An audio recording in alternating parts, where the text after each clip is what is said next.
ನಮಸ್ಕಾರ ಸ್ನೇಹಿತರೆ lady hostel warden ಹಾಗೂ ಜೆಂಟ್ಸ್ ಹಾಸ್ಟೆಲ್ ವಾರ್ಡನ್ ಉದ್ಯೋಗಗಳಿಗೆ ನೇಮಕಾತಿ ನಡೀತಾ ಇದೆ ನೋಡಿ. ಹೊಸ ಅಧಿಸೂಚನೆ ಬಿಡುಗಡೆಯಾಗಿದೆ ನೋಡಿ. ಈ ಒಂದು ಹುದ್ದೆಗಳು ಸಂಪೂರ್ಣವಾಗಿ ಕಾಯಂ ಉದ್ಯೋಗಗಳಾಗಿರ್ತವೆ. ಹಾಗೆ ಈ ಒಂದು ಹುದ್ದೆಗಳಿಗೆ ನೀವು ಕೂಡ ಅರ್ಜಿಗಳನ್ನು ಸಲ್ಲಿಸಬಹುದಾಗಿರುತ್ತೆ.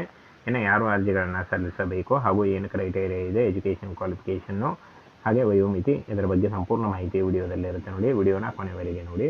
ಹಾಸ್ಟೆಲ್ ವಾರ್ಡನ್ ಉದ್ಯೋಗಗಳಿಗೆ ನೇಮಕಾತಿ ನಡೀತಾ ಇದೆ ನೋಡಿ. ಸೆನ್ಸಲ್ಲಿ ಕಾಣಿಸ್ತಾ ಇದೆ ನೋಡಿ. ಡೀಟೇಲ್ ಆಫ್ ಪೋಸ್ಟ್ ಅಂತ ಕೊಟ್ಟಿದ್ದಾರೆ.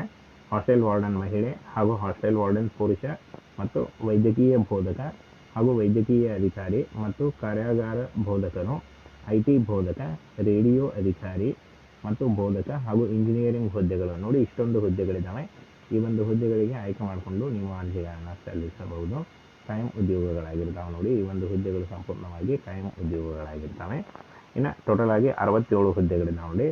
ಇಲಾಖೆಯಲ್ಲಿ 67 ಹುದ್ದೆಗಳಿಗೆ ನೇಮಕಾತಿ ಇರುತ್ತೆ. ಸ್ಯಾಲ್ರಿ 45,000ದಿಂದ 1,35,000ವರೆಗೆ ಪರ್ ಮಂತ್ ಸ್ಯಾಲ್ರಿ ಆಗಿರುತ್ತೆ. ಇನ್ನು ಮಹಿಳಾ ಅಭ್ಯರ್ಥಿಗಳು ಮತ್ತು ಪುರುಷ ಅಭ್ಯರ್ಥಿಗಳು ಇಬ್ಬರು ಅರ್ಜಿಗಳನ್ನು ಸಲ್ಲಿಸಬಹುದು. ಕಾಯಂ ಉದ್ಯೋಗಗಳಾಗಿರ್ತವೆ. ಹಾಗೆ ಆಯ್ಕೆಯಾದಂಥ ಅಭ್ಯರ್ಥಿಗಳಿಗೆ ಕರ್ನಾಟಕದ ಎಲ್ಲ ಜಿಲ್ಲೆಯಲ್ಲಿ ನೇಮಕಾತಿ ಆಗುತ್ತೆ ನೋಡಿ.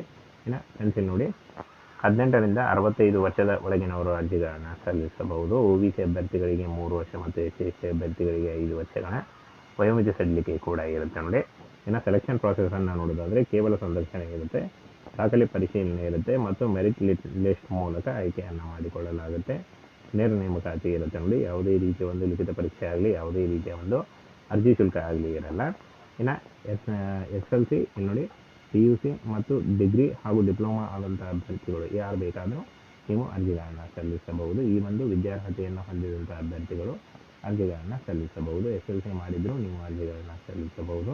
ಹಾಗೂ PUC, ಡಿಗ್ರಿ ಮತ್ತು ಡಿಪ್ಲೊಮಾ ಮಾಡಿದರೂ ಕೂಡ ನೀವು ಈ ಒಂದು ಹುದ್ದೆಗಳಿಗೆ ಅರ್ಜಿಗಳನ್ನು ಸಲ್ಲಿಸಬಹುದು. ಸಂಪೂರ್ಣವಾಗಿ ಕಾಯಂ ಉದ್ಯೋಗಗಳಾಗಿರ್ತವೆ. ಇನ್ನು ಅಪ್ಲಿಕೇಶನ್ ಫೀಯನ್ನು ನೋಡೋದಾದರೆ ಇಲ್ಲಿ ನೋಡಿ, ಪರಿಶಿಷ್ಟ ಜಾತಿ, ಪರಿಶಿಷ್ಟ ಪಂಗಡ ಹಾಗೂ ಮಾಜಿ ಸೈನಿಕ ಅಭ್ಯರ್ಥಿಗಳಿಗೆ ಯಾವುದೇ ರೀತಿಯ ಅರ್ಜಿ ಶುಲ್ಕ ಇರಲ್ಲ. ಇನ್ನು ಸಾಮಾನ್ಯ ಅಭ್ಯರ್ಥಿಗಳು OBC 2A 2 ಮತ್ತು 3A ಹಾಗೂ 3B ಮತ್ತು 2B ಹಾಗೂ ನೋಡಿ ಈ ಒಂದು ಅಭ್ಯರ್ಥಿಗಳಿಗೂ ಕೂಡ ಯಾವುದೇ ರೀತಿಯ ಒಂದು ಅರ್ಜಿ ಶುಲ್ಕ ಇರಲ್ಲ. ಆನ್ಲೈನ್ ಅಪ್ಲಿಕೇಶನ್ ಇರುತ್ತೆ ನೋಡಿ. ಈ ಒಂದು ಅಡ್ರೆಸ್ಗೆ ನೀವು ನಿಮ್ಮ ಅಪ್ಲಿಕೇಶನ್ ಫಾರ್ಮನ್ನು ಪೋಸ್ಟ್ ಮಾಡಬೇಕಾಗುತ್ತೆ. ಪೋಸ್ಟ್ ಮುಖಾಂತರ ನೀವು ಈ ಒಂದು ಅಡ್ರೆಸ್ಗೆ ಕಳಿಸ್ಕೊಡ್ಬೇಕಾಗುತ್ತೆ ನೋಡಿ.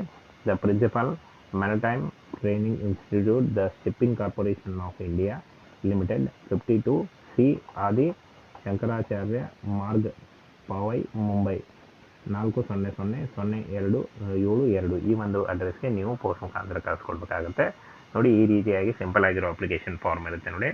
ಇಲ್ಲಿ ಪೋಸ್ಟ್ ಹೆಸರು, ಯಾವ ಪೋಸ್ಟಿಗೆ ಅಪ್ಲೈ ಮಾಡ್ತಾ ಇದ್ದೀರಾ, ನಿಮ್ಮ ಕಂಪ್ಲೀಟ್ ಹೆಸರು ಹಾಗೂ ಡೇಟ್ ಆಫ್ ಬರ್ತು ಮತ್ತು ಏಜು, ಮತ್ತು ಇಲ್ಲಿ ನಿಮ್ಮ ರೀಸೆಂಟ್ ಆಗಿರೋ ಒಂದು ಫೋಟೋಗ್ರಫಿ, ಹಾಗೆ ಪರ್ಮನೆಂಟ್ ಅಡ್ರೆಸ್ಸು, ಪ್ರೆಸೆಂಟ್ ಅಡ್ರೆಸ್ಸು, ಹಾಗೆ ನಿಮ್ಮ ಮೊಬೈಲ್ ನಂಬರು, ಮೇಲ್ ID, ಎಜುಕೇಷನ್ ಕ್ವಾಲಿಫಿಕೇಷನ್ನು ಇಷ್ಟನ್ನು ನೀವು ಬರೆದು ಈ ಒಂದು ಅಡ್ರೆಸ್ಗೆ ಕಳಿಸ್ಕೊಡ್ಬೇಕಾಗುತ್ತೆ. ಅಡ್ರೆಸ್ಸನ್ನು ಕೂಡ ತಿಳಿಸ್ಕೊಟ್ಟಿದ್ದೇನೆ. ಒಂದು ಅಡ್ರೆಸ್ಗೆ ನೀವು ಕಳಿಸ್ಕೊಡ್ಬೇಕಾಗುತ್ತೆ ಪೋಸ್ಟ್ ಮುಖಾಂತರ. ಹಾಗೆ ಈ ಒಂದು ಅಪ್ಲಿಕೇಶನ್ ಫಾರ್ಮೆಟನ್ನು ನಾವು ನಮ್ಮ ಟೆಲಿಗ್ರಾಮ್ ಚಾನಲಲ್ಲಿ ಅಥವಾ ನಮ್ಮ ವಿಡಿಯೋ ಡಿಸ್ಕ್ರಿಪ್ಷನ್ ಬಾಕ್ಸಲ್ಲಿ ಇರುತ್ತೆ ನೋಡಿ, ಅಲ್ಲಿ ಹೋಗಿ ನೀವು ಡೌನ್ಲೋಡ್ ಮಾಡಿಕೊಂಡು ಈ ಒಂದು ಹುದ್ದೆಗಳಿಗೆ ಯಾವ ಹುದ್ದೆ ಬೇಕು ಅದನ್ನು ಫಿಲ್ ಮಾಡಿಕೊಂಡು ನೀವು ಅರ್ಜಿಗಳನ್ನು ಸಲ್ಲಿಸಬಹುದಾಗಿರುತ್ತೆ.